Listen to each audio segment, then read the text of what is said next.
Takto napadli prívrženci Jánoša Esterházyho, košického výtvarníka Petra Kalmusa. Ten sa na zhromaždení snažil oblepiť bustu toaletrým papierom. Na otázky odpovedal tesne po incidente. Môj protest neškodný, nenásilný, s tým, že vlastne dnes bola odholená socha fašistu. Podobný názor mala aj skupina asi 20 protestujúcich. Z bezpečnostných dôvodov ostali radšej za plotom. Fašisti! Fašisti!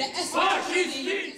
Každý prišiel sám za seba, ale určite nesúhlasíme s takýmto aktom provokácie, pretože je to provokácia určite. Jánoš Esterházy je aj po vyše polstoročí od svojej smrti kontroverzná osobnosť. Maďarmi je velebený, Slovákmi zatracovaný. Jední mu vyčítajú napríklad to, že ako prvý vítal generála Horthyho v Košiciach počas okupácie južného Slovenska. Tí druhí tvrdia, že mnohým ľuďom pomohol pri úteku z okupovaného územia a žiadajú jeho rehabilitáciu. Rusko ho tiež odslobodilo od obvinení. V Čechách si už tiež jeho pamiatku uctievajú. V roku 1947 ho Československý národný súd v neprítomnosti odsúdil na trest smrti a ani po vyše polstoročí sa historici nevedia dohodnúť, aký vlastne bol. Svet není čierno-biely, svet je veľmi, veľmi rozdielný, dokonca aj farebný. Bustu umiestnili na súkromnom pozemku tak, aby ju verejnosť dobre videla. Mesto to odobrilo, teraz chce ale meniť pravidlá. Nie je správne osadzovať busty osobností, ktoré vyvolávajú kontroverzné reakcie.